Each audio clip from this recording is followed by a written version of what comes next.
Wrong frequency. How to stop attracting the wrong people into your life. Introduction. You didn't pick up this book by accident. Maybe you've looked around at your relationships, romantic, friendships, work, and thought, why does this keep happening to me? Different people, different cities, sometimes different decades. But somehow the same story. That's not bad luck. That's a pattern. And patterns have causes. This book is not about blaming yourself. It's not about becoming cold or closed off. It's about becoming aware, and then becoming intentional about who you let into your life and why. Over the next 10 chapters, you're going to understand why you've been attracting the wrong people, what's been keeping that cycle alive, and exactly how to break it. Each chapter ends with 3 actionable steps. Not theory, not inspiration. Things you can actually do. Let's get into it. Chapter 1. The mirror problem. You're not unlucky, you're unaware. Here's an uncomfortable truth to start with. The one common denominator in every relationship that has ever hurt you, drained you, or left you wondering what went wrong is you. Not because you're broken, not because you're a bad person, but because you were there every single time. And if you were there every single time, then somewhere in the equation, your choices, your signals, and your blind spots played a role. That's not an accusation. That's actually the best news you could hear. Because if it were purely bad luck, if the universe were just randomly dropping difficult people into your path, you'd be powerless. But you're not powerless. You've just been unaware. This chapter is about waking up to that. The pattern you haven't named yet. Think about the last 2 or 3 people who caused you significant pain. A partner who was emotionally unavailable, a friend who constantly took without giving, a colleague who undermined you while smiling to your face. Now ask yourself, were there signs early on? Almost always, the answer is yes. Not necessarily obvious, flashing red light signs, but signs. A comment that felt slightly off. A moment where something didn't add up. A feeling in your stomach that you talked yourself out of. You didn't miss the signs because you're naive. You missed them because you weren't looking for them. Or more accurately, because something in you wasn't ready to see them. That something is what this book is about.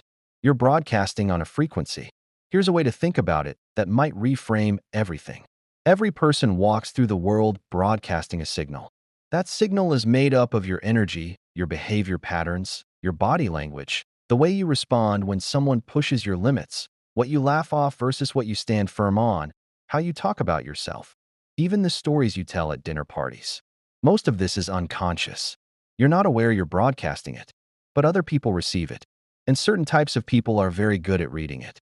The wrong people, manipulators, takers, emotionally unavailable types, are often remarkably skilled at identifying signals. They can sense, sometimes within minutes of meeting someone, whether that person is likely to tolerate bad behavior, whether they have strong boundaries, whether they're hungry for approval, whether they'll stay even when they should leave. You're not attracting these people because you're weak. You're attracting them because your signal is currently legible to them. The goal isn't to become invisible. The goal is to change the signal. What unaware actually looks like. Unawareness doesn't mean you're oblivious. A lot of people who attract the wrong people are actually deeply perceptive. They notice things. They're emotionally intelligent. They often sense that something is off. The unawareness is more subtle than that. It shows up in specific ways. It shows up as optimism misapplied. Believing someone will change because you've seen a glimpse of who they could be, rather than paying attention to who they consistently are. It shows up as self-doubt, second-guessing your own gut feelings and deferring to what the other person tells you about reality. Maybe I'm being too sensitive. Maybe I'm asking for too much. It shows up as familiarity mistaken for comfort. Feeling at home with a certain type of person, not because they're good for you, but because they remind you of dynamics you've experienced before. The nervous excitement feels like connection. The instability feels like passion. The distance feels like mystery. All of that is unawareness. And all of it is fixable. The shift from victimhood to authorship. There's a significant psychological difference between seeing yourself as someone things happen to and seeing yourself as someone who participates in outcomes. Neither extreme is the full picture. Of course, people do harmful things that are not your fault. Of course, there are circumstances outside your control. Acknowledging your role in patterns is not the same as accepting blame for someone else's bad behavior. But there's a subtle, powerful shift that happens when you move from, "Why do these people keep finding me?" to "What am I doing that makes this dynamic possible?" The first question is a dead end. It leads to frustration, resignation, and more of the same. The second question is a doorway. It leads to self-study, to pattern recognition, to actual change. The people who successfully stop attracting the wrong crowd don't do it by getting lucky.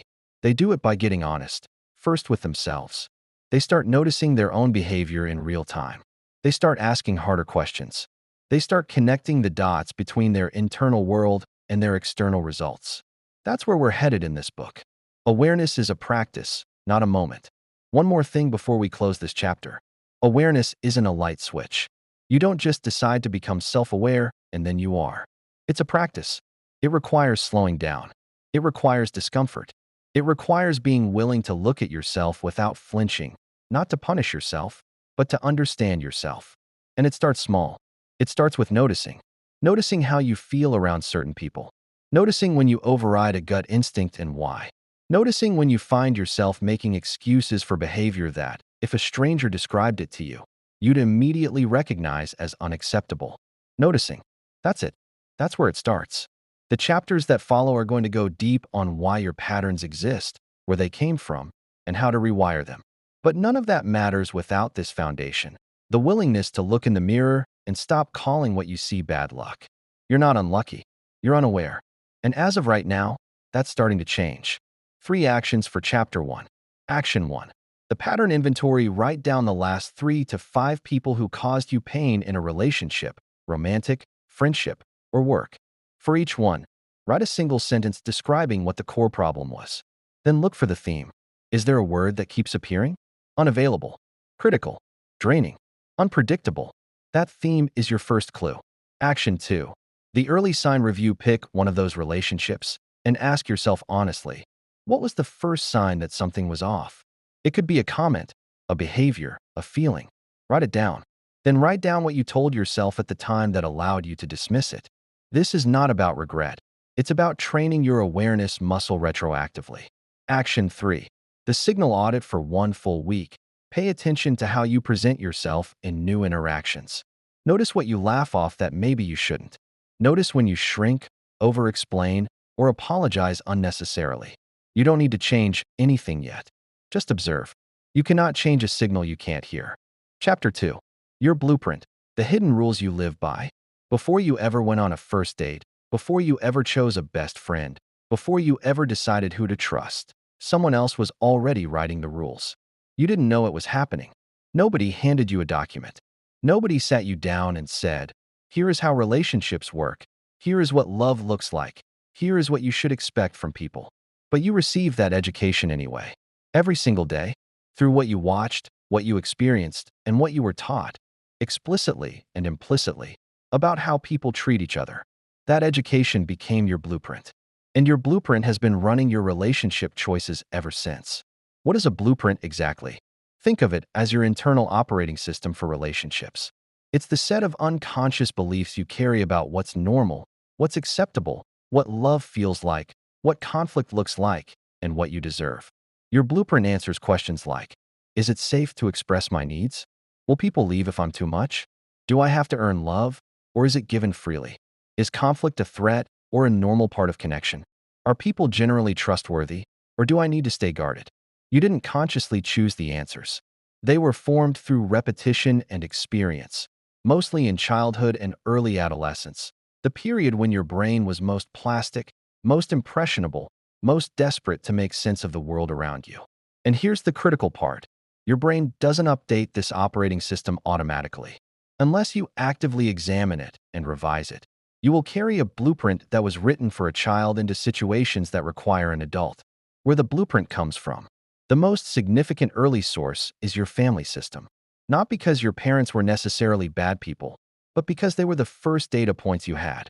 If love in your household was conditional, given when you performed well, withdrawn when you disappointed, your blueprint may have recorded, love must be earned.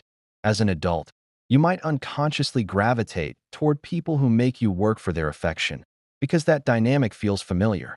Familiar, in your nervous system's language, equals safe, even when it isn't. If your household was unpredictable, warm one moment, explosive the next, your blueprint may have recorded, love is unstable, but it always comes back. As an adult, the push-pull of an emotionally inconsistent partner might feel intoxicating rather than alarming, because your system already knows how to survive that particular cycle. You've had practice. If expressing your needs was met with dismissal, irritation, or guilt, your blueprint may have recorded, "My needs are a burden." As an adult, you might find yourself drawn to people who confirm exactly that, subtly punishing you for having expectations. None of this is destiny, but all of it is influence. An influence you don't examine becomes a script you act out without realizing it. The same person, different face. Here's something that stops people cold when they first recognize it. They realize they've been in the same relationship multiple times. Different name, different appearance, sometimes different gender, but the same core dynamic. The same emotional unavailability. The same hot and cold pattern. The same feeling of chasing someone who won't fully let them in. This isn't coincidence, and it isn't a curse. It's the blueprint at work. Your nervous system is not looking for what's good for you. It's looking for what's familiar, and it's remarkably good at finding it. Within minutes of meeting someone, before you've had a full conversation, your nervous system is already scanning for the signals it recognizes. Tone of voice, energy, the way they engage or don't, whether they lean in or pull back. When it finds a match to the blueprint, it sends a signal that gets misread as chemistry, as connection, as "there's just something about this person." Sometimes that feeling is real. Sometimes it's your nervous system saying, "I've been here before. I know how this goes." And then proceeding anyway, because the known, even when it hurts, feels safer than the unknown. The relationship you had with yourself was also being written. It's not only about how others treated you. Your blueprint also includes the relationship you were taught to have with yourself. Were you encouraged to trust your instincts? Or were your perceptions constantly corrected? Were you told your feelings were valid? Or were you regularly told you were overreacting? Were you praised for who you were, or only for what you produced? The answers to these questions shape how you relate to your own inner voice as an adult. If you were taught not to trust yourself, you'll be vulnerable to people who rewrite your reality, who tell you that what you felt didn't happen, that you're too sensitive, that you're the problem. And some part of you will believe them, because that voice of self-doubt was installed a long time ago. This is one of the most important things to understand in this entire book. The wrong people don't just exploit your external behaviors. They exploit your internal ones. They find the places where you don't fully trust yourself, and they set up camp there. Reading your own blueprint. So how do you actually identify what your blueprint says? You look at your patterns, not your preferences, because what you say you want and what you consistently choose are often very different things. You might say you want stability, but when a stable, consistent person shows interest, you feel bored, unexcited, like something is missing. That gap between stated preference and actual response is your blueprint talking. You might say you want to be with someone who communicates openly, but when someone does that, you feel overwhelmed or even suspicious, like it's too good to be true. That reaction is not instinct. That's programming. Notice those gaps. They're not character flaws. They're data. They're showing you exactly where the blueprint needs to be revised. Rewriting is possible. Here is the most important thing to know about blueprints. They are not permanent. They feel permanent. They feel like just the way you are, or your type, or something fixed about your personality. They're not. They're learned. And what is learned can be unlearned, examined, and replaced, not overnight, but with consistent, intentional effort. The chapters ahead will continue building the tools for that process. But it starts here, with the simple, profound act of recognizing that the rules you've been living by weren't written by you. They were written for you, by circumstances you had no control over. Now, for the first time, you get to pick up the pen. 3 actions for Chapter 2. Action 1. The blueprint excavation. Write down 3 beliefs you hold about relationships, not what you wish were true, but what some part of you actually believes. Examples might include, people always leave eventually, or if I ask for too much, they'll pull away, or love requires sacrifice of my own needs. Don't judge them, just name them. Then ask yourself, where did I first learn this? Who modeled it for me? Action 2. The gap analysis. Write down what you say you want in a relationship, the qualities, the dynamic, the feeling. Then write down the last 2 or 3 people you were genuinely drawn to. Compare the 2 lists. Where are the gaps? Where did you choose the opposite of what you said you wanted? That gap is your blueprint overriding your intentions. Action 3. The familiar feeling tracker for the next 2 weeks. When you meet someone new or spend time with someone you're drawn to, check in with yourself. Does this feel familiar? If yes, in what way? Does it remind you of a dynamic from your past? This is not about rejecting everyone who feels familiar. It's about making the unconscious conscious, so you're choosing with your eyes open instead of on autopilot. Chapter 3. The wound that magnetizes. Pain as an attraction point. Nobody wants to believe this one. It's uncomfortable. It challenges the idea that our attractions are purely spontaneous, purely joyful, purely about genuine connection. But it's one of the most important things you will ever understand about yourself and the people you let in. Unhealed wounds attract. Not metaphorically, not poetically, literally. The places inside you that haven't been addressed, processed, or healed act as active signals. And certain types of people are drawn to exactly those signals like a lock finding its key. This isn't about blame. This isn't about saying you asked for pain. It's about understanding a mechanism that has been operating in your life without your permission, so you can finally shut it down. What a wound actually is. When most people hear the word wound, they picture something dramatic. Abuse, trauma, a significant loss. And yes, those qualify. But wounds come in quieter forms too. A wound can be the experience of growing up feeling invisible, never quite seen by the people who were supposed to see you most clearly. It can be the experience of having your emotional needs consistently minimized.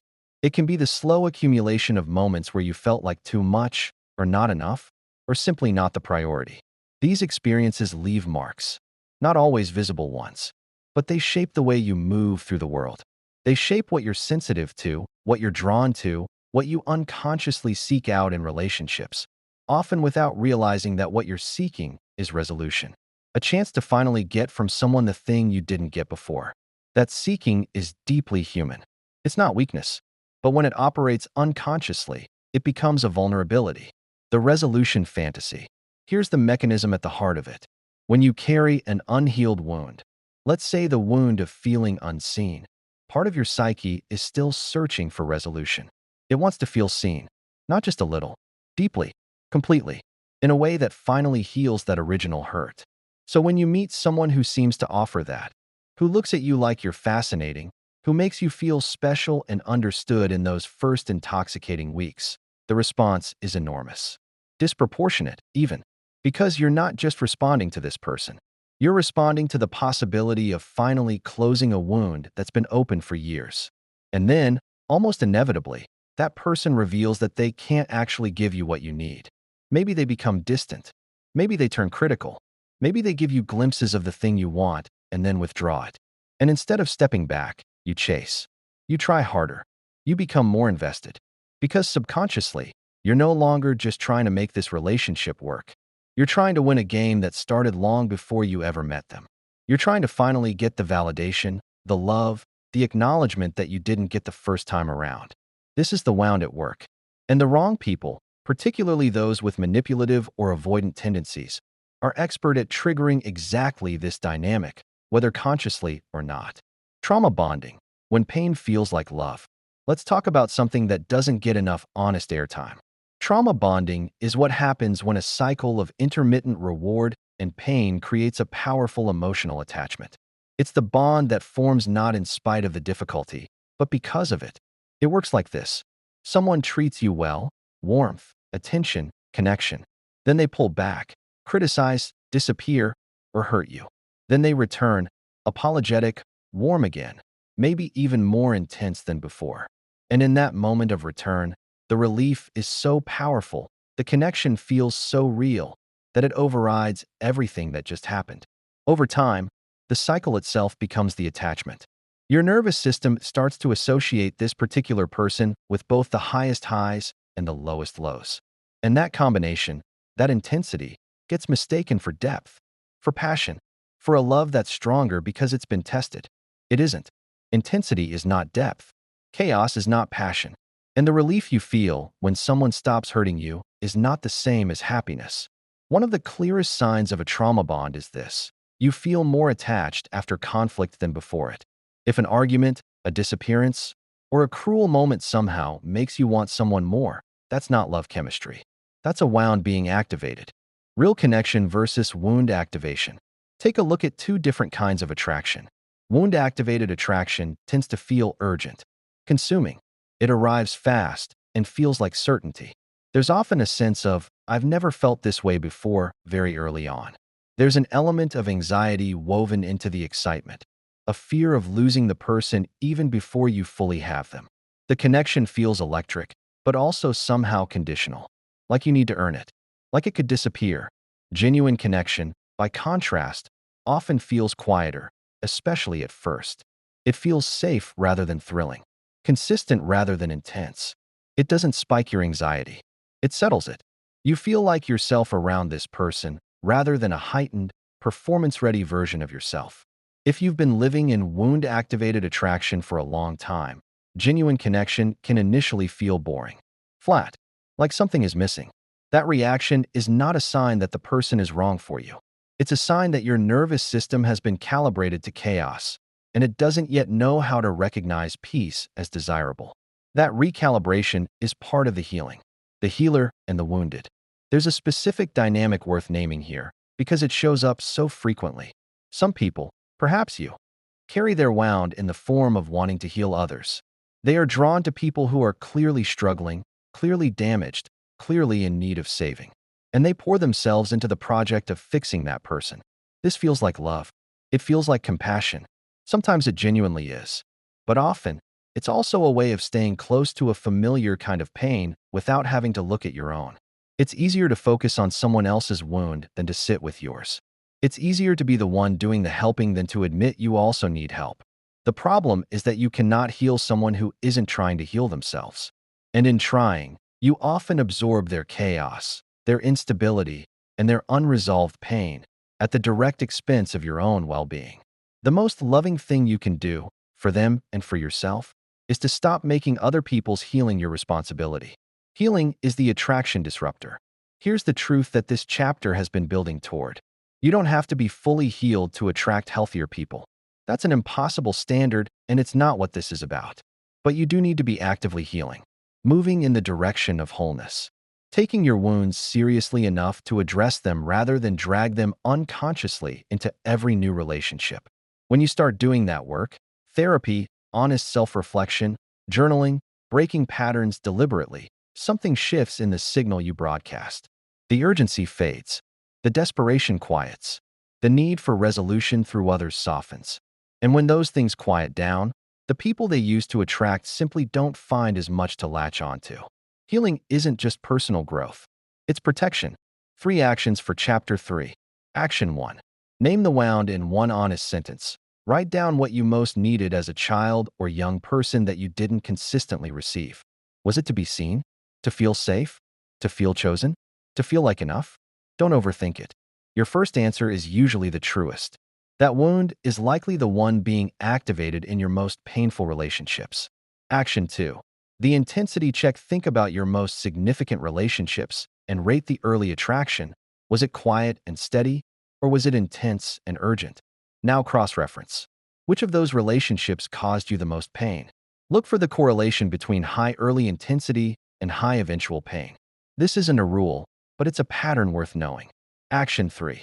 The resolution loop. Interrupt the next time you find yourself chasing someone who is inconsistent, pulling away, or making you feel like you have to earn their interest. Pause.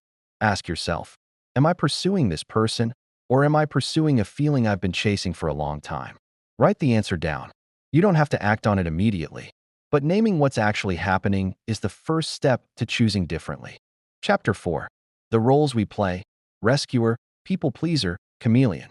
At some point in your life, you learned a role. Not consciously. Nobody handed you a script.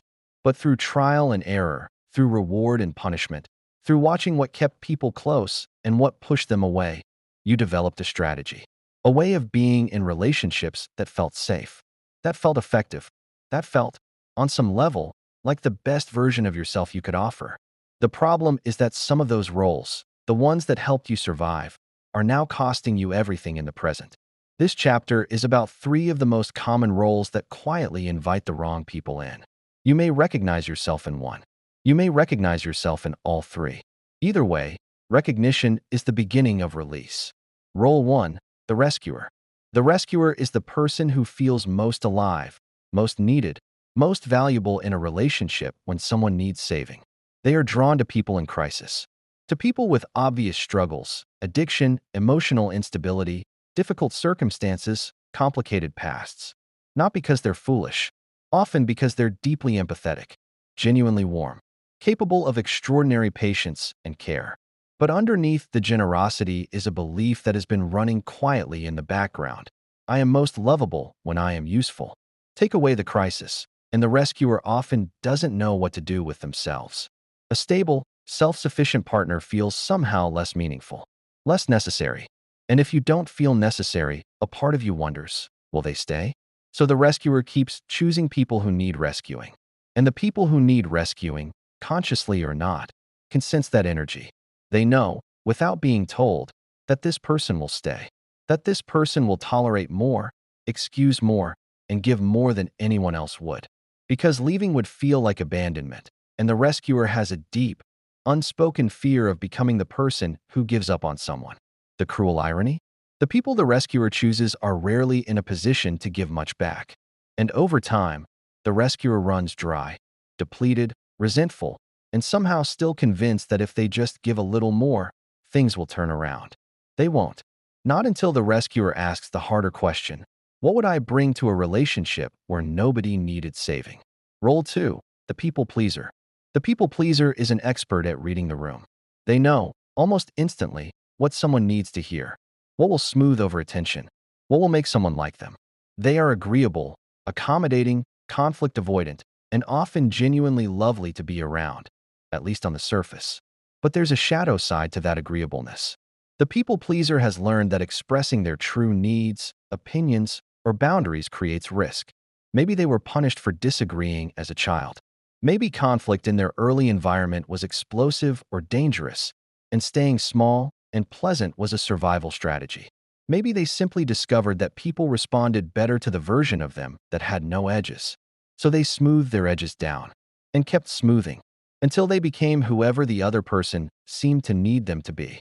Here's the problem. People who want to control, dominate, or take advantage of others are extraordinarily attracted to someone with no edges. Because someone with no edges offers no resistance. You can push and they'll adjust. You can overstep and they'll forgive. You can take and they'll keep giving. Because saying no feels more dangerous to them than saying yes to things that harm them. The people pleaser often doesn't even realize they're doing it. It feels like kindness. It feels like being easygoing. It feels like love, even. But real love, healthy love, includes the willingness to disappoint someone occasionally. To say, this doesn't work for me. To hold a position even when the other person pushes back. Without that capacity, you're not in a relationship. You're in a performance. And the wrong people are very comfortable in the audience. Role 3.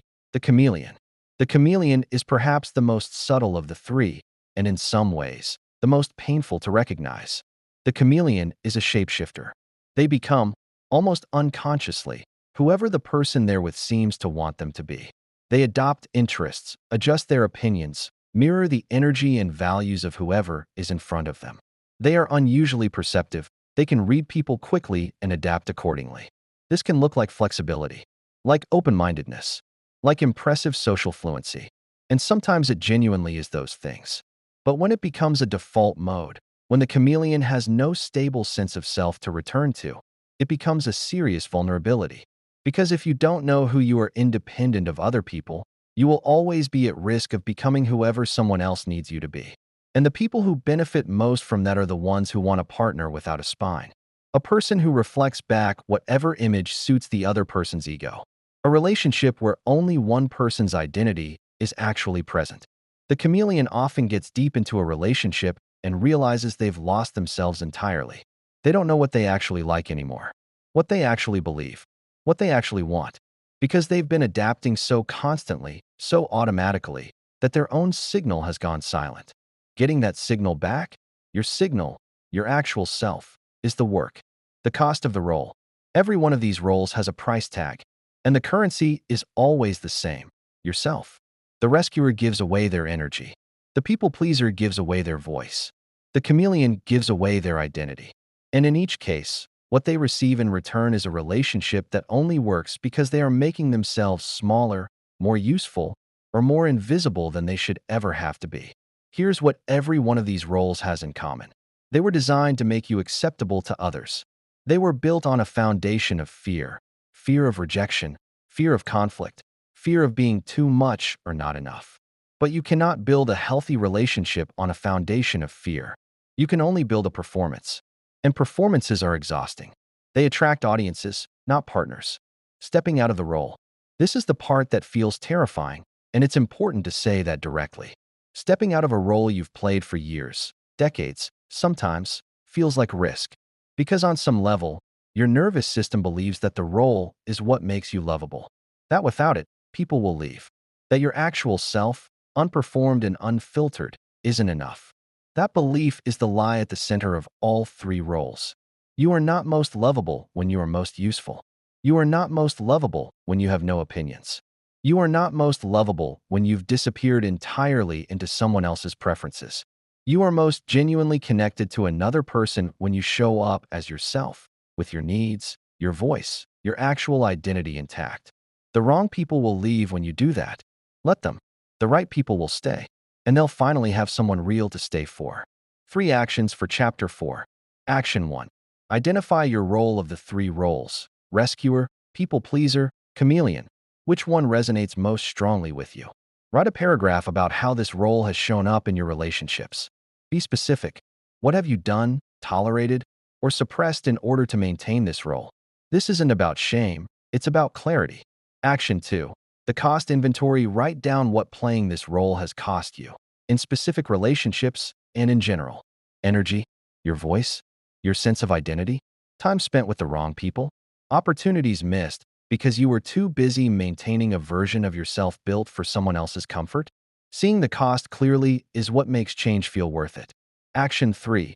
One honest moment this week. In one interaction, just one, choose not to play the role. If you're a rescuer, let someone sit with their problem without jumping in to fix it. If you're a people pleaser, express a genuine preference even if you're not sure it'll be well received. If you're a chameleon, offer an opinion that is actually yours. Notice what happens. Notice how it feels. The discomfort you feel is not danger. It's unfamiliarity. There's a difference. Chapter 5. Boundaries are not walls. They're filters. Somewhere along the way, boundaries got a bad reputation.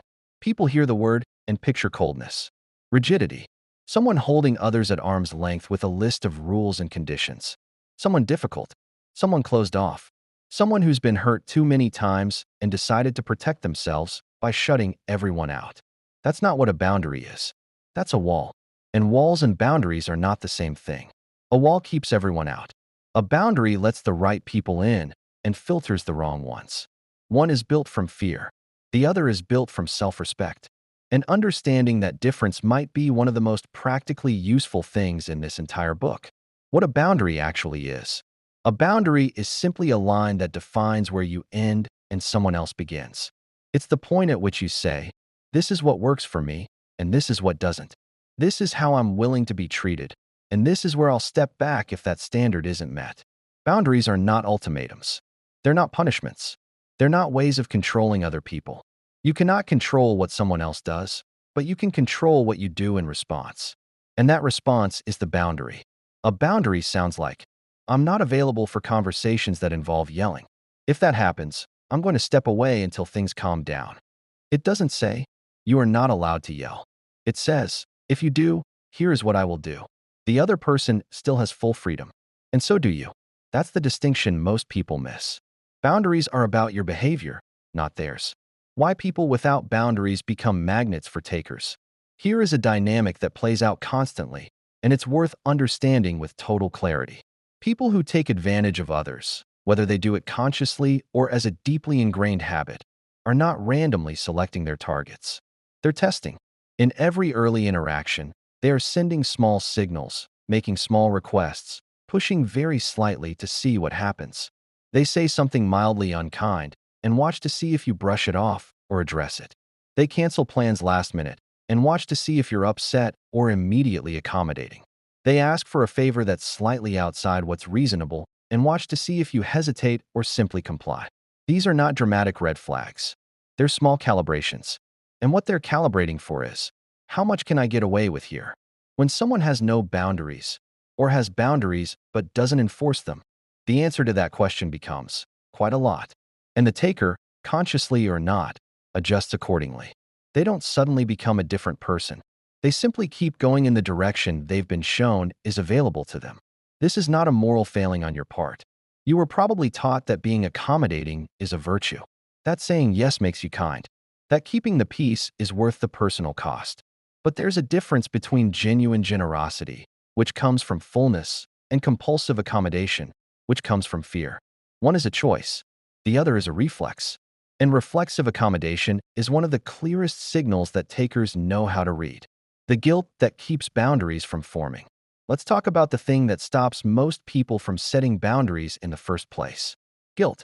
The moment you start to draw a line, the moment you say no, or express a limit, or decline something that doesn't work for you, a voice shows up.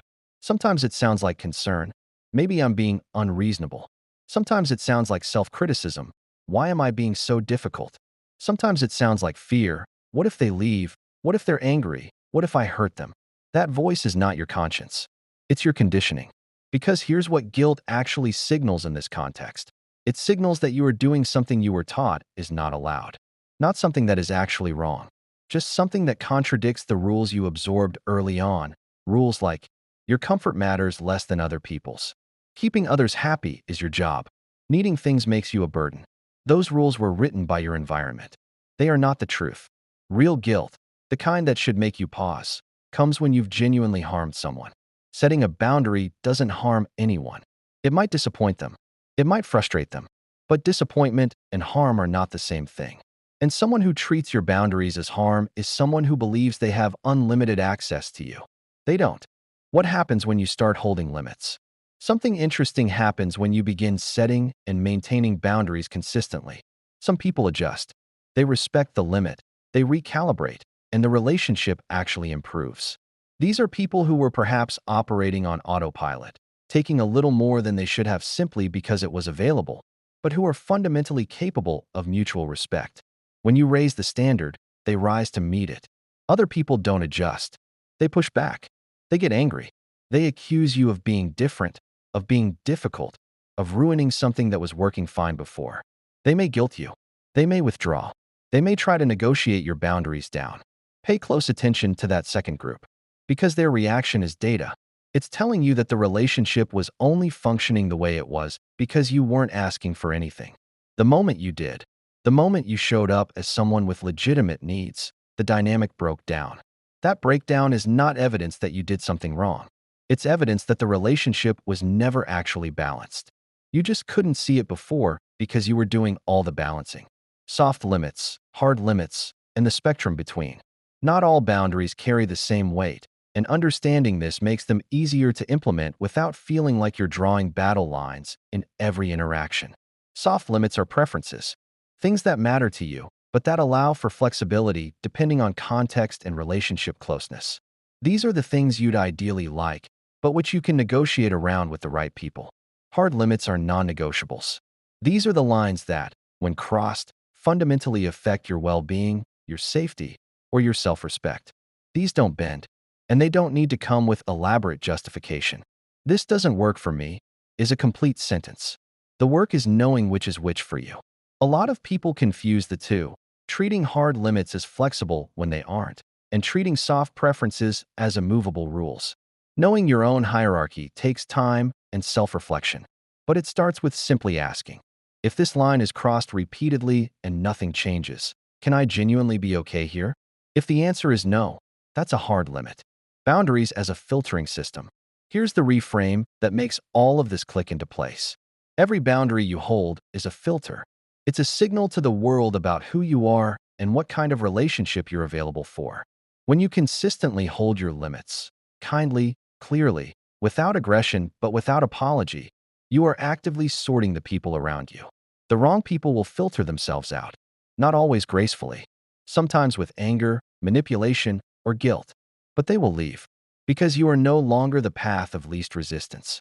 You are no longer the person who will absorb whatever is offered without complaint. And the right people, The ones who are capable of genuine reciprocity will recognize your boundaries not as walls, but as signs of someone who knows their worth. And that is deeply attractive to people who know theirs. You are not closing doors when you set a boundary. You are opening the right ones. 3 actions for Chapter 5. Action 1.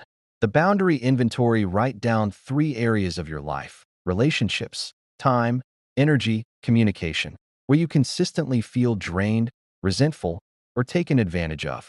For each one, identify the specific limit that is being crossed. Then write down what a clear, calm response would look like if that limit were crossed again. You don't have to deliver it yet. Just know what it is. Action 2.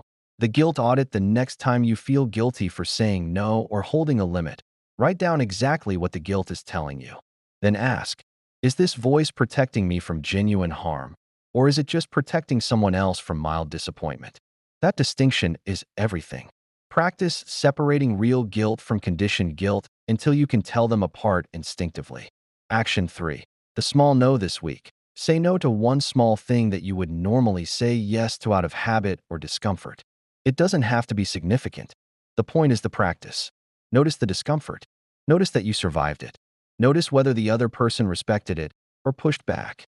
Both outcomes are useful information. One small no is the beginning of a very different relationship with your own limits. Chapter 6. The validation trap. When you need others to feel whole. Here's a question worth sitting with. When you don't hear back from someone you care about, a text left on read, a call not returned, a silence that stretches longer than feels comfortable, what happens inside you? For some people, the answer is mild irritation or nothing at all. They assume the other person is busy. They move on with their day. The silence doesn't touch their sense of self.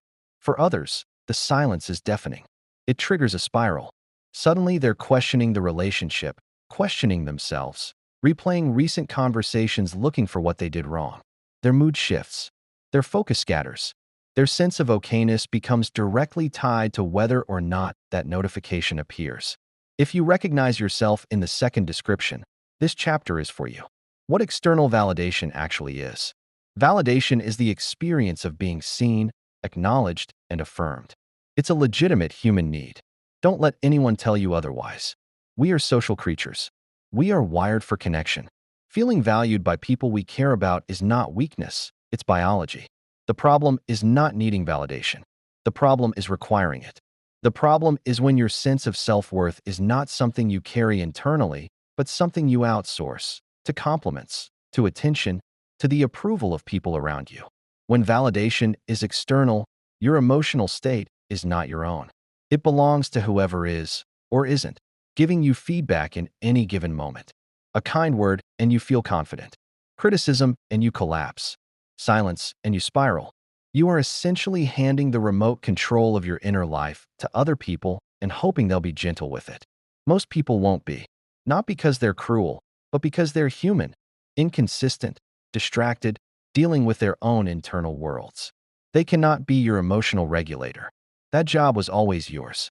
How the validation need attracts the wrong people. This is where it gets specific and important. People who need external validation emit a very readable signal.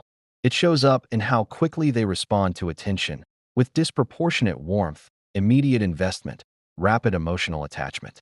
It shows up in how they handle conflict, with excessive apologizing, with a compulsive need to smooth things over regardless of who is actually at fault.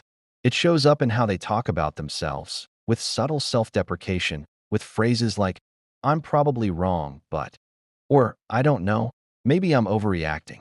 These signals are not invisible. And to a specific type of person, the withholder, the hot and cold, the emotionally unavailable, they are enormously attractive. Because someone who needs constant validation is someone who can be controlled through the giving and withholding of approval. Give them a little warmth and they're grateful and compliant. Pull back and they'll chase.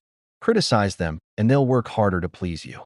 You never have to offer genuine commitment, because the other person is so hungry for any positive signal that crumbs will keep them going far longer than they should. This is not a relationship. This is a power dynamic dressed in the language of romance or friendship. And it works specifically because of the validation need.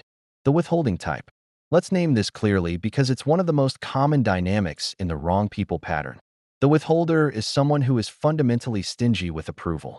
Not necessarily cruel, not necessarily conscious of what they're doing, but emotionally, they operate on scarcity. Compliments are rare. Affirmation is inconsistent. Warmth comes in doses, just enough to keep you engaged, never enough to make you feel secure. To someone with a healthy sense of self, the withholder is simply not very appealing. Why invest in someone who makes you work this hard for basic acknowledgement? But to someone who needs validation externally, the withholder is intoxicating. Because the rare moment when the withholder does offer warmth or approval feels like winning. It feels earned. It feels significant in a way that freely given affection somehow doesn't. That's the trap. You're not drawn to the person. You're drawn to the feeling of finally getting the thing they've been withholding. And the withholder, consciously or not, knows exactly how to keep that cycle turning. The way out is not to find someone more generous with their approval. The way out is to become less dependent on approval altogether. The approval hangover. There's a particular exhaustion that comes from living in the validation trap for a long time. It's the exhaustion of performance, of constantly monitoring how you're coming across, of adjusting, editing, presenting, not who you are, but who you think will be most approved of in this specific moment with this specific person. It means you're never fully present. Part of your attention is always on the other person's face, their tone, their response, reading for signs of approval or disapproval like your well-being depends on it. Because in that moment, your brain genuinely believes it does. Over time, this becomes a kind of internal poverty. You've given so much of yourself away in pursuit of other people's approval that you've lost track of your own voice, your own preferences, your own standards. Who are you when nobody's watching? What do you actually think, feel, want, with no audience to perform for? If that question feels difficult to answer, that's important information. Building an internal compass. The antidote to external validation is not indifference to others. It's not becoming someone who doesn't care what people think at all. That's its own kind of dysfunction. The antidote is developing a stable, reliable internal sense of worth that doesn't rise and fall based on external feedback. Think of it as an internal compass, a fixed point inside yourself that you return to regardless of what's happening around you. A sense of, I know who I am. I know my values. I know what I bring. And while I care about the people in my life, their momentary approval or disapproval does not define me. Building that compass takes time. But it starts with small, consistent acts of self-referencing, checking in with yourself rather than immediately looking outward for feedback. It means, when you do something, asking yourself first, do I feel good about this? Before you check whether anyone else does. It means, when someone criticizes you, pausing to evaluate, is there truth in this that I should consider? Rather than immediately accepting it as fact or immediately rejecting it to protect your ego. It means spending time alone, genuinely alone, not distracted, and learning to be comfortable with your own company. Because someone who is comfortable with themselves is someone who cannot be easily controlled through approval and disapproval. When you stop needing their approval, something changes when you genuinely start detaching your worth from other people's reactions. The people who are holding their approval over your head suddenly have less leverage. The hot and cold dynamic stops being intoxicating and starts being exhausting. The withholding that used to keep you chasing starts to simply feel like incompatibility. And perhaps more importantly, you start making different choices. You stop performing for people who don't deserve a front row seat. You stop shrinking yourself to fit into spaces that were never built for you. You stop tolerating treatment that you used to excuse because their occasional warmth felt worth the cost. You begin to ask a different question in relationships. Not, do they approve of me? But, do I actually like how I feel around this person? That shift, from seeking their approval to trusting your own experience, is one of the most powerful moves you will ever make. Because the moment you stop needing the wrong people's validation, you stop giving them power over you. And without that power, most of them will simply move on to someone whose approval they can still hold hostage. Let them. 3 actions for Chapter 6. Action 1. The validation source map. Write down the top 3 to 5 people or situations in your life where you most strongly seek approval. For each one, ask, what specifically am I looking for from them? Recognition? Reassurance? Admiration? Then ask, what does it mean to me when I don't get it? The answers will show you exactly where your validation dependency is strongest, and that's where to focus your attention first. Action 2. The self-reference practice for 1 week. Before you share something you've done, a decision, a piece of work, an opinion, pause and ask yourself, what do I think of this? Write down your own assessment before seeking anyone else's. This is not about becoming closed to feedback. It's about building the habit of consulting yourself first, so that external input becomes additional data rather than the primary verdict. Action 3. The approval detox. Identify one area where you are currently performing for someone else's approval, editing yourself, suppressing an opinion, presenting a version of yourself that isn't quite accurate. For 1 week, practice being slightly more honest in that area. Not dramatically, not all at once. Just slightly more you. Notice whether the relationship can hold your realness. Notice how it feels to stop performing. That feeling, even if it's uncomfortable at first, is what freedom feels like. Chapter 7. Red flags are not mysteries. You just ignored them. Let's be honest about something. Most of the time, you knew. Not always on day one. Not always consciously. But at some point, early, before things got complicated, before feelings deepened and history accumulated, there was a moment. A comment that landed strangely. A behavior that didn't add up. A feeling in your gut that said, pay attention to this. And you didn't. Or you did, briefly, and then talked yourself out of it. This chapter is not about making you feel bad for that. It's about understanding exactly why it happens, the specific mental moves we make to dismiss what we already know, so that you can stop making them. Red flags don't arrive waving. Here's the first thing to understand about red flags. They rarely announce themselves dramatically. In movies, the warning signs are obvious. The character is clearly unstable, visibly manipulative, openly unkind from the start. The audience watches and thinks, why doesn't she just leave? Real life doesn't work that way. Real red flags are subtle. They're woven into otherwise normal interactions. They arrive as jokes. I'm just kidding. Relax. They arrive as small tests of your reaction. A casually possessive comment. A minor put-down said with a smile. They arrive as inconsistencies. What someone says versus what they actually do. Who they are in public versus who they are when nobody's watching. They're easy to miss on the surface, but they're rarely invisible to your gut. Your gut usually catches them. Your gut sends the signal. And then your mind steps in, with its extensive library of reasons why the signal should be ignored. The rationalization spiral. This is the mechanism that keeps people in situations their instincts already flagged as wrong. It works in layers. First comes minimization. It wasn't that bad. Lots of people say things like that. I'm probably reading too much into it. Then comes contextualization. They're going through a hard time. They had a difficult childhood. They didn't mean it the way it came out. Then comes the flip, where somehow the red flag becomes evidence of your own flaw. Maybe I'm being too sensitive. Maybe I'm too quick to judge. Maybe I'm the one with the problem here. And then, perhaps most powerfully, comes the highlight reel. But look at all the good things. Look at how they were last Tuesday. Look at what they said that one time. That's the real them. This was just a moment. By the end of this spiral, the original signal has been buried under 6 layers of justification. And you've somehow arrived at a conclusion that requires ignoring everything your instincts told you and focusing exclusively on the best-case interpretation. That spiral is not logic. It's wishful thinking in a trench coat. Why we override ourselves. Understanding why we rationalize red flags is just as important as recognizing that we do it. The most common reason is investment. Once you've spent time with someone, once you like them, once you've shared things, once the relationship has history, the cost of acknowledging a red flag goes up significantly. Because acknowledging it means potentially losing something you've already started to value. And loss aversion is one of the most powerful forces in human psychology. We will go to extraordinary lengths to avoid losing something we already have, even when keeping it is costing us more. Another reason is hope. Specifically, the hope that what you've seen in someone's best moments is their true self, and what you've seen in their worst moments is the exception. This is sometimes true.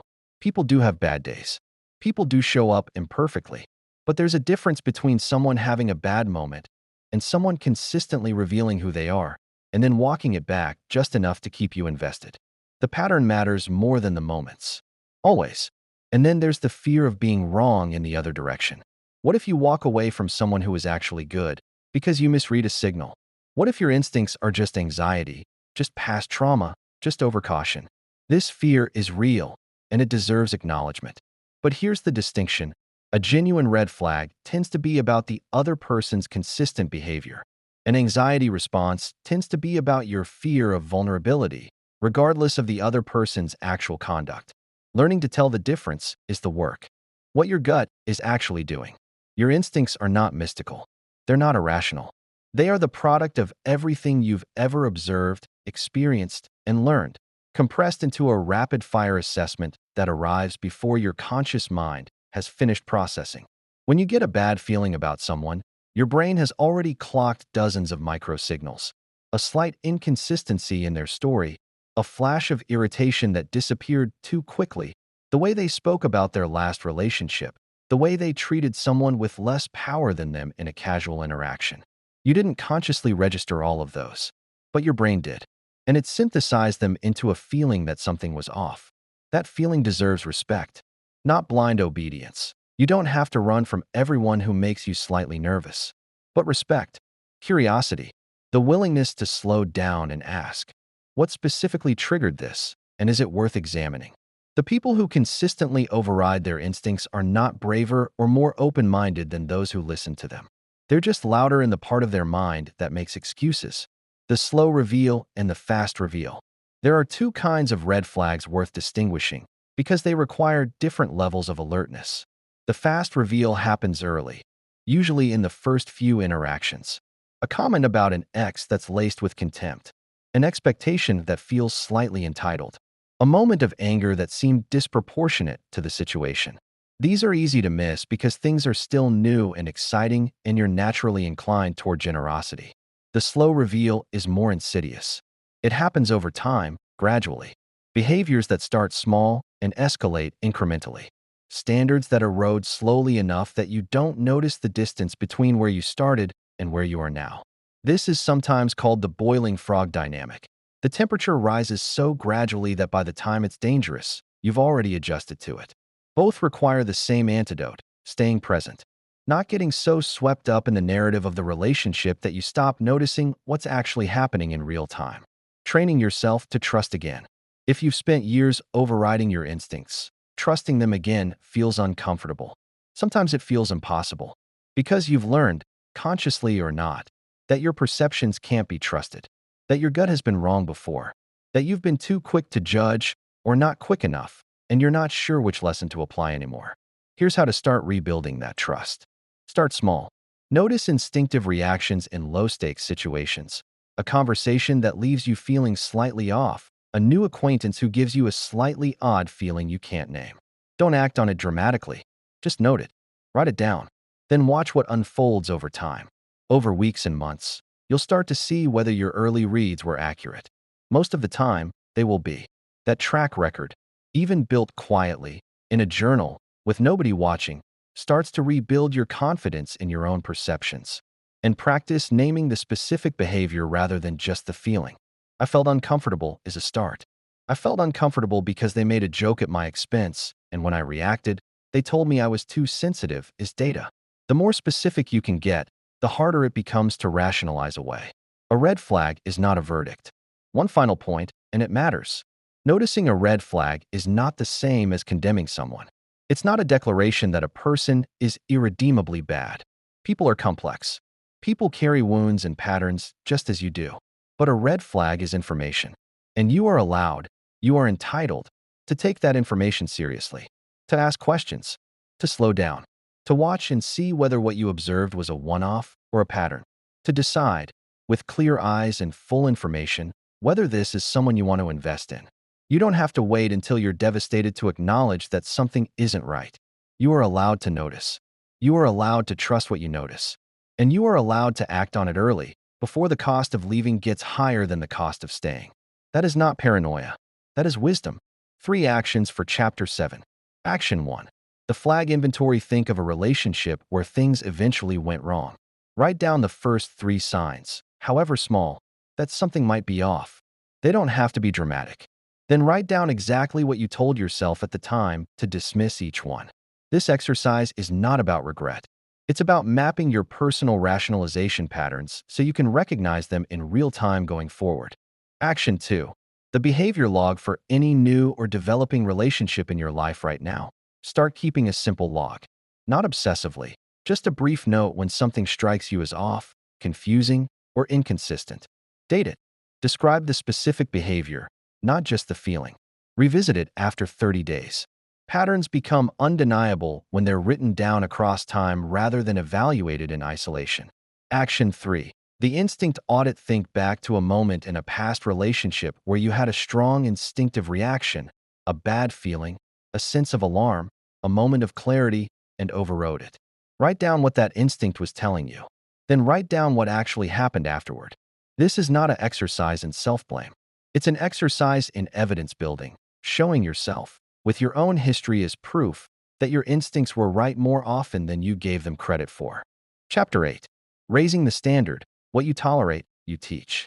There's a principle that doesn't get said enough, and when it does get said, people often flinch. What you tolerate, you teach. Not intentionally, not because you sat someone down and explained your expectations, but through your behavior, through what you accept, what you excuse, what you stay silent about, what you absorb without comment. You communicate to every person in your life exactly how you are willing to be treated. And people learn. They learn quickly. They calibrate to whatever standard you set. If that standard is high, most people will meet it or remove themselves. If that standard is low or inconsistent or negotiable under pressure, people will settle exactly where you've shown them settling is acceptable. This is not cynical. It's just how human behavior works. And understanding it changes everything. How standards erode.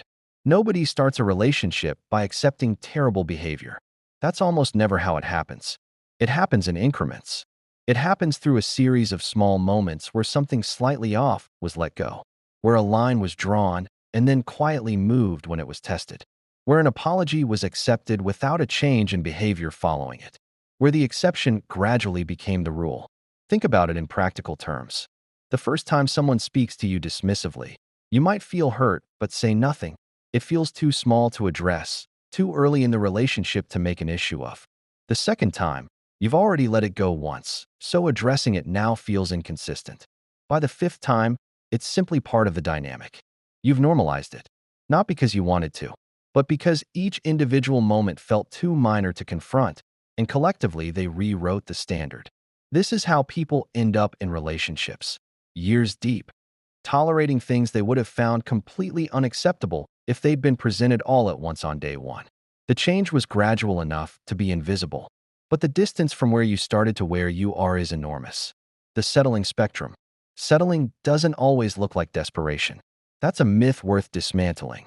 Sometimes settling looks like staying with someone who is mostly good, but consistently dismissive of your emotional needs, because the rest of the relationship is functional and starting over feels daunting.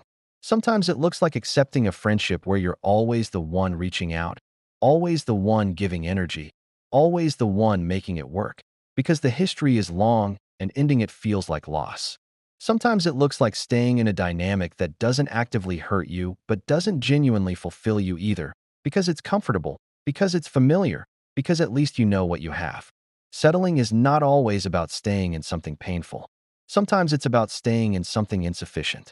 And insufficiency, lived long enough, becomes its own kind of damage, not dramatic, not acute, but slow and steady. The quiet erosion of knowing you're not living up to what you actually want, what you actually deserve, what is actually available to you if you were willing to require it, what you actually want versus what you've accepted. Here is an exercise that cuts through a lot of noise. Write down what you actually want in a relationship, not what you think is realistic, not what you've been told to expect, not a compromised position arrived at after years of disappointment. What you genuinely want, the quality of connection, the way you want to feel, the behaviors you want to be consistent in your relationships. Now write down what you currently have, or what you've had in your most significant recent relationships. Compare the two lists. Most people, when they do this honestly, find a significant gap. And what's revealing is not just the gap itself. It's the story they tell about why the gap exists. Because that story is usually some variation of, that's just how it is. That's not realistic. You can't have everything. I should be grateful for what I have. Those stories are not wisdom. They're surrender dressed up as maturity. Wanting genuine reciprocity is not asking for too much. Wanting to feel safe, seen, and consistently valued in your close relationships is not an unrealistic standard. It is the baseline. And if what you've been accepting falls significantly below the baseline, that's not about the scarcity of good people. That's about the standard you've been operating from. The teach mechanism in practice. Let's make this concrete. Imagine someone in your life who regularly cancels plans last minute. The first time it happens, you're disappointed but understanding. The second time, you mention it's becoming a pattern. They apologize. The third time, you're frustrated but don't say anything because you've already brought it up and you don't want to seem needy. The fourth time, you make a joke about it. The fifth time, you simply expect it. What have you taught them? That canceling on you has no real consequence. That your time is negotiable. That your expressed frustration doesn't actually change anything. That an apology, without any accompanying change in behavior, is sufficient currency in this relationship. None of this was your intention, but it was the lesson delivered. Now imagine a different response. The first time it happens, you're understanding. The second time, you have a direct conversation. I value our time together, and last-minute cancellations are hard for me. If this keeps happening, I'm going to start making other plans instead of holding time for you. The third time it happens, you do exactly that. Not dramatically, not as punishment, simply as a natural consequence. You follow through on what you said. What have you taught them now? That your time has value, that your words mean something, that there are natural consequences to consistently disrespecting your plans. Same person, very different dynamic. The difference is the standard you held, the fear underneath low standards. When people consistently tolerate behavior below what they deserve, it's rarely because they don't know they deserve better. Most people know. The issue isn't knowledge. The issue is fear. Fear that demanding more will drive people away.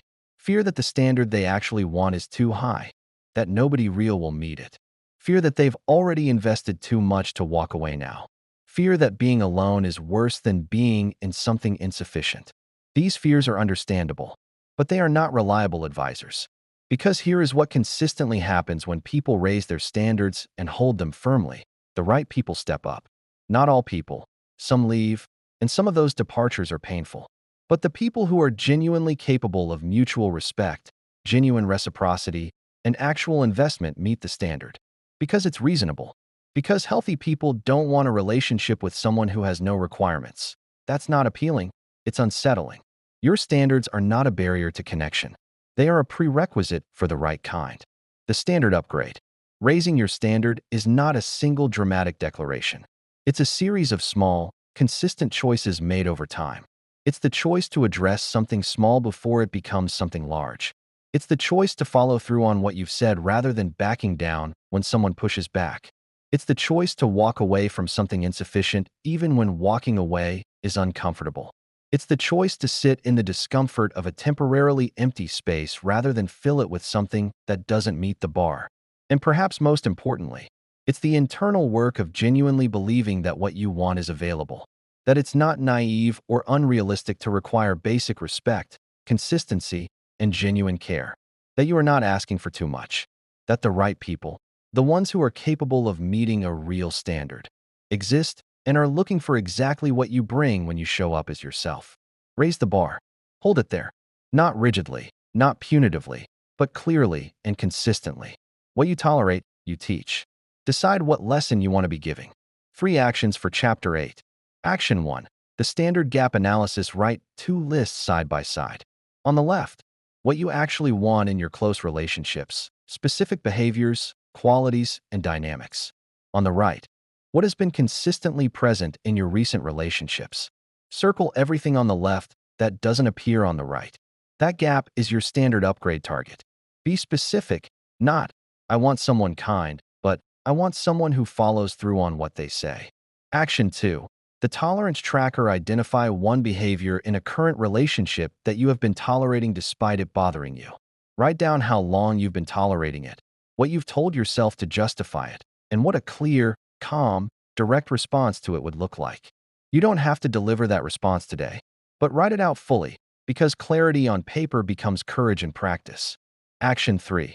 The follow-through commitment. Think of one limit you've expressed in the past that you didn't follow through on, a line you drew and then moved when it was tested. Identify what specifically stopped you from following through. Was it fear of loss? Guilt? Conflict avoidance? Write it down. Then make one commitment for the next time that situation arises.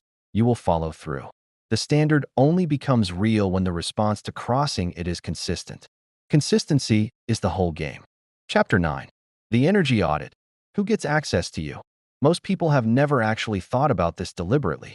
They've accumulated relationships the way you accumulate things in a drawer, a little bit at a time, without a clear system, until one day you open it and wonder how it got so full of things that don't serve you. People from old chapters of your life you've never quite let go of. Acquaintances who became fixtures through proximity rather than genuine connection. People you keep around because removing them feels harder than tolerating them. Access to you, your time, your energy, your emotional presence, your attention, is one of the most valuable things you have. And most people give it away without thinking. This chapter is about changing that. Energy is not infinite. This should be obvious, but somehow it needs to be said. You have a finite amount of energy every day. Not just physical energy, emotional energy. The capacity to be present, to engage, to care, to invest. That capacity is real and it has limits. And every person you allow into your inner world draws from that capacity, whether they contribute to it or not. Think about the people currently in your life. After spending time with them, in person, on the phone, even in a text exchange, do you feel energized or depleted? Do you feel seen or performing? Do you feel like the interaction added something? Or did it just cost you? This is not about being cold or transactional. Genuine connection sometimes requires effort. Showing up for people you love during hard times takes energy, and that's appropriate. That's what relationship is. But there's a difference between the natural give and take of real connection and the consistent, one-directional drain of a relationship that only works because you keep pouring into it. The question isn't whether someone costs you energy. Everyone does sometimes. The question is there an exchange? Is there reciprocity? When you need something, are they there? Or is the flow entirely one way? The 3 categories of people. Here is a simple framework that cuts through a lot of confusion when you're trying to evaluate your current circle. The first category is people who add. These are the people who, after time with them, leave you feeling better than before. More yourself, more energized, clearer. They challenge you in ways that make you grow. They support you in ways that don't require you to shrink. They tell you the truth. They show up. Time with them feels like an investment. It costs something, but it returns something meaningful. The second category is people who are neutral. These are fine relationships. Not particularly nourishing, not particularly draining. Acquaintances, colleagues, people you enjoy in certain contexts without expecting depth. These relationships have a place. Not everyone needs to be in your inner circle. But being honest about who actually belongs here versus who you've been treating as inner circle when they shouldn't be, that matters. The third category is people who drain. These are the people who consistently leave you feeling worse. Tired, anxious, smaller, confused, guilty. Maybe they're perpetually in crisis and you've become their default emotional support system.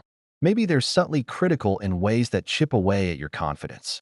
Maybe they're simply takers, people who receive your energy, your advice, your time, your care, and offer very little in return. Maybe they're people who bring drama, chaos, or negativity so consistently that being around them is like standing next to something that slowly lowers the temperature of every room. Most people, when they do this categorization honestly, are surprised by how many draining relationships they've been calling friendships. The obligation trap. Here's one of the most common reasons people maintain relationships that have long since stopped serving them. Obligation. History is a powerful anchor. You've known this person for 15 years. You went through something significant together. You were close once, even if you aren't now.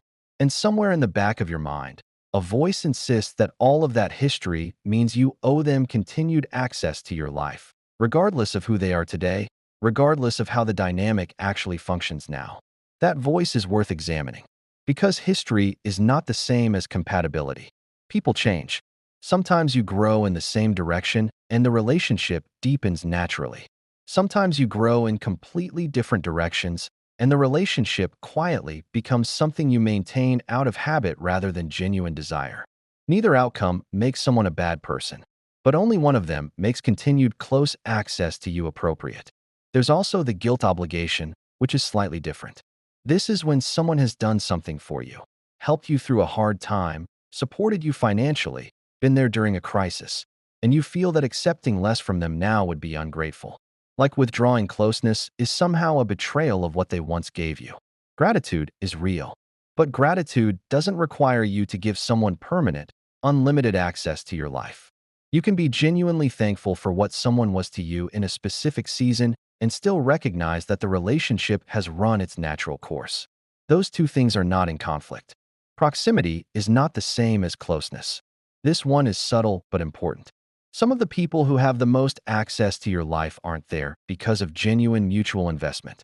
They're there because of geography, because you work together, because you grew up in the same town, because they're part of a social group that would be complicated to exit, because they're a family member. Proximity creates familiarity, and familiarity gets mistaken for closeness. But closeness, real closeness, is characterized by mutual care, genuine understanding, and consistent reciprocity. You can know someone for 20 years and have neither of those things. You can know someone for 20 months and have all of them.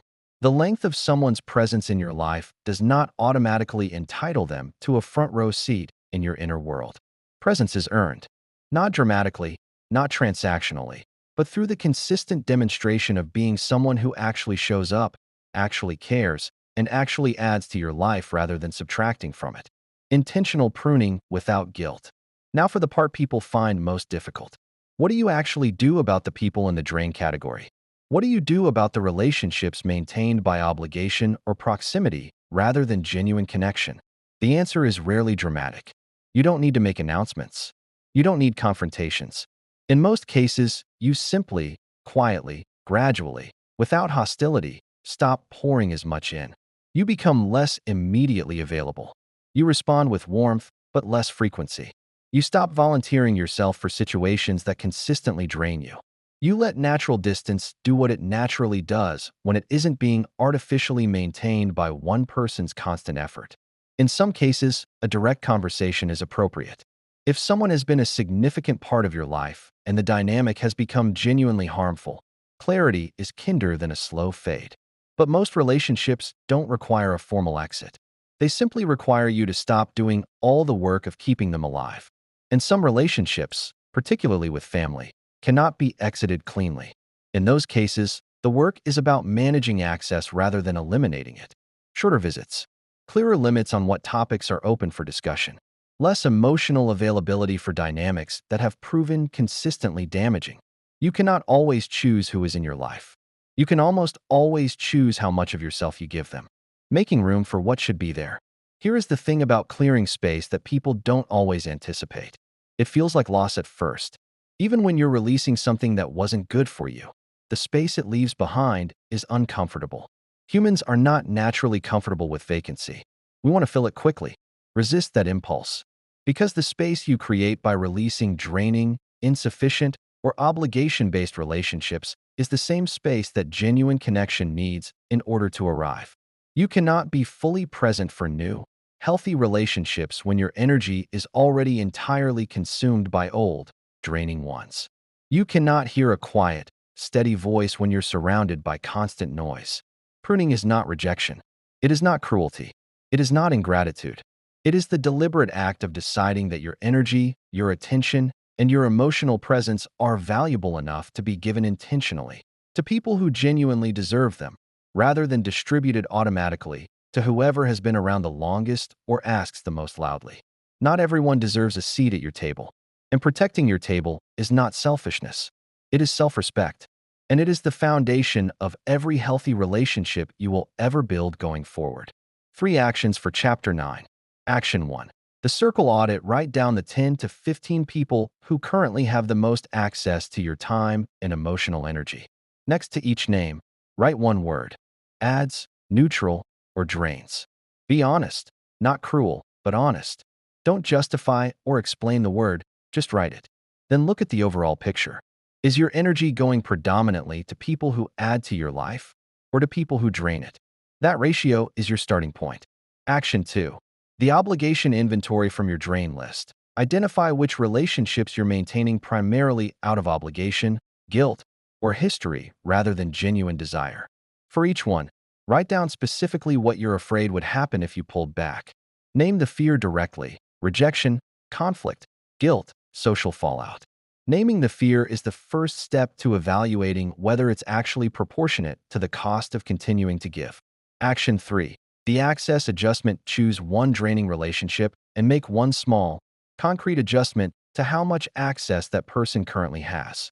This might mean responding to messages less immediately, declining one invitation, shortening the length of a regular interaction. It doesn't have to be dramatic. The point is to practice the deliberate, conscious allocation of your energy, to begin treating your attention as something you give intentionally rather than something that gets taken automatically. Chapter 10. Becoming the right person. Attraction starts from within. Here's where everything comes together. You've done significant work getting to this chapter. You've looked at your blueprint. You've named your wounds. You've identified the roles you play, the validation you've been chasing, the red flags you've ignored, the standards you've let slide, and the energy you've been giving away without enough thought about where it goes. That is not small work. Most people never do it. Most people find it easier to keep blaming the wrong people for showing up, rather than asking why the door kept being left open. But here's the thing about all that work. There's a risk in it, a subtle one. The risk is that you use everything you've learned as a sophisticated new filter, a checklist you apply to every new person who enters your life. You become hypervigilant, suspicious. You start seeing red flags everywhere, patterns in everything, wounds behind every behavior. You become so focused on screening others that you forget the most important part of this entire equation. You. Not you as the problem, but you as the solution. The shift nobody talks about. There's a version of personal development that is entirely focused on defense. Build better walls. Set harder limits. Screen people more carefully. Trust less. Guard more. That version will protect you from some pain, but it won't get you to where you actually want to go. Because the goal was never just to stop attracting the wrong people. The goal is to build a life filled with the right ones. And those are two very different projects. Stopping the wrong people requires awareness and boundaries. Attracting the right ones requires something deeper. It requires becoming someone whose entire way of being in the world signals, I know who I am. I know my worth. I am not available to be diminished, drained, or defined by anyone else's limitations. That signal doesn't come from a checklist. It comes from identity, from the inside out. Surface change versus identity change. Most people, when they decide to stop attracting the wrong people, make surface changes. They change their type. They stop dating people with a certain job or a certain energy. They add items to their list of deal breakers. They try harder to read people early. They become more cautious. Some of that is useful. But surface changes without identity changes are like rearranging furniture in a house with a broken foundation. You can move everything around, but the structure is the same. And eventually, the same cracks appear. Identity level change is different. It's not about what you look for in others. It's about who you become yourself. It's the difference between telling yourself, I will not tolerate someone who doesn't respect my time, and actually, genuinely valuing your own time so deeply that disrespect of it becomes instantly unacceptable. Not because you've decided it should be, but because it conflicts with who you actually are. It's the difference between saying, I deserve to be treated well, as an affirmation, and actually inhabiting that truth so completely that you stop making decisions that contradict it. Not through willpower, but through a fundamental shift in how you see yourself. That shift is slower than a resolution. It doesn't happen in a week, but it is the only change that actually sticks. What becoming the right person actually means. This phrase, become the right person, gets misused. Sometimes it's weaponized as a way of telling people they need to be better before they deserve love. That's not what this means. You don't need to be perfect. You don't need to be fully healed. You don't need to have every chapter of this book mastered before you're worthy of genuine connection. What it means is this: become someone who is in active, honest relationship with themselves. Someone who knows their values and lives by them, even when it's inconvenient. Someone who has looked at their patterns honestly and is doing the genuine work of changing the ones that don't serve them. Someone who can sit with discomfort rather than immediately reaching for the nearest person to soothe it. Someone whose identity doesn't depend on any particular relationship surviving. That person, that version of you, changes the entire dynamic of every relationship they enter. Not because they're perfect, but because they're grounded. And grounded people are not easy targets for manipulation, emotional unavailability, or exploitation. Not because they're defended against it, but because they simply aren't vulnerable to it in the same way anymore. The natural repellent. Here is something that might surprise you. When you genuinely do this work, when you develop real self-knowledge, real standards, real comfort in your own identity, the wrong people often self-select out before things even get started. Not always, but often. Because the wrong people, the manipulators, the takers, the emotionally unavailable, the ones who need someone with weak limits and a hungry need for approval, are actually quite perceptive. They read people quickly. And when they encounter someone who is genuinely grounded, who responds to their early tests from a place of security rather than anxiety, who doesn't perform or shrink or scramble for approval, they move on. Not dramatically, not with a scene. They just quietly lose interest. Because what they were looking for, the open wound, the approval hunger, the bottomless accommodation, isn't there anymore. You won't even notice most of these near misses. That's the point. The filtering happens before the pattern even begins. You don't have to fight your way out of something you were never drawn into in the first place. That is the power of identity level change. It's not reactive. It's structural. Loneliness is not the enemy. There will be a period, possibly a significant one, where doing this work makes your world feel smaller before it feels bigger. You'll pull back from draining relationships, and the space will feel uncomfortable. You'll stop chasing the unavailable, and the silence will feel loud. You'll hold your standards, and some people will leave, and their leaving will sting even when it was the right outcome. This period is real. Don't let anyone minimize it. The work of becoming someone who attracts healthier relationships involves a genuine transition, a time between the old way and the new one where neither is fully in place. In that space, loneliness can feel like evidence that you've done something wrong, that you've become too closed off, that you've overcorrected, that you should go back. You haven't done anything wrong. You've just created a standard that takes time to fill. Loneliness is not a verdict. It's a gap. And gaps close.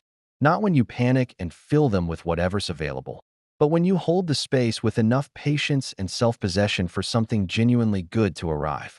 The person you're becoming. Think about the version of yourself that exists on the other side of this work. Not a perfect person. Not someone who never gets hurt or never makes mistakes or never lets the wrong person in again. But someone who catches themselves faster. Someone who trusts their instincts because they've proven reliable. Someone who holds their limits without guilt and without drama. Someone who enters relationships from a place of wholeness rather than hunger. Someone who, when the wrong person appears, simply doesn't find them interesting anymore. Not because they've become cynical, but because they've become themselves, fully, solidly, unapologetically, and the wrong person has nothing to offer someone like that. That version of you is not a fantasy. It's a direction. And every small, honest, intentional choice you make from this point forward is a step toward it. You don't have to get there all at once. You just have to keep moving. The last thing. You started this book because something wasn't working. Because a pattern had repeated itself one too many times, and some part of you finally decided to stop calling it coincidence. That decision, the one that brought you here, was the most important one. Not the most dramatic. Not the most visible. But the most important. Because awareness is where everything begins. You now understand the blueprint that was written without your permission. You understand how wounds magnetize. You understand the roles that invite the wrong people in. You understand the validation trap, the red flags you've been trained to ignore, the standards you've been settling below, the energy you've been giving without accounting for it. And you understand that the solution isn't just smarter screening or harder walls. It's the deep, patient, honest work of becoming someone whose entire way of being in the world no longer makes space for what used to hurt you. That work is yours now. Nobody else can do it. But you already started. The fact that you're here means you already started. 3 actions for Chapter 10. Action 1. The identity statement. Write down, in 3 to 5 sentences, who you are at your core, your values, your non-negotiables, what you stand for, and what you won't stand for. Not who you've been, not who you're trying to become. Who you are, right now, at your clearest and most honest. Read it back. This is your anchor, the thing you return to when a relationship or person starts pulling you off course. Action 2.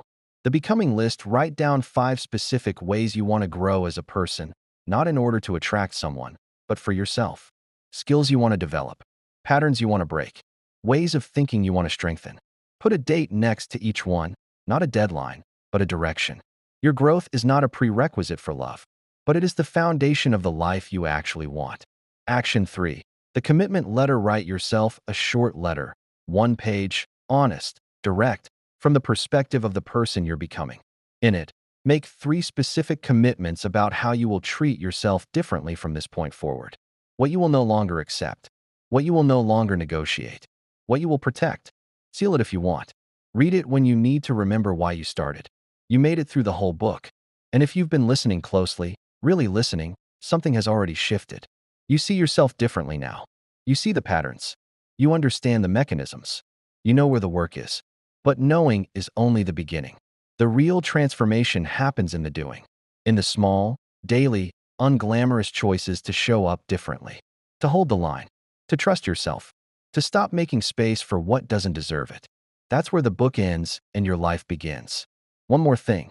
Everything you've learned here, the pattern inventory, the blueprint work, the flag tracking, the energy audit, all 30 actionable steps. We've turned it into a guided journal for you. So you don't just have the knowledge. You have the tool to actually apply it, 1 page at a time, in your own handwriting, in your own life. The journal is ready. Link is in the description. Now go do the work.